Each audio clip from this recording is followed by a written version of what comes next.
Әке, сен сияқты садақ тарту менің қолымнан келмейді. Бір дегеннен ештеңе болмай қоймайды балам. Тағы да көрші.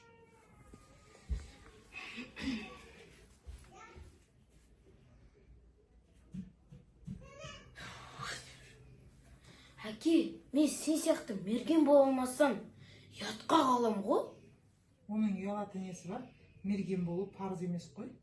Сонда парыз не? Өз жолыңды табу парыз. Сосын сөзіне берік болу. Өйткені аузынан шыққан әрбір сөз мына садақтан атылған оқ сияқты. Оны қайтара алмайсың. Сөзге берік болуды түсіндім. Ал жолыңды табу деген не? Ер адамның мойнында үлкен жауапкершілігі бар. Әуелі отбасы, ұрпағы, сосын елі мен жері. Қиын екен ғой. Оңай емес. Әке, сен маған жәрдемдесесің ба? Әрине, бірақ иығыңдағы жүкті көтеруге емес, жол сілтеуге көмектесемін.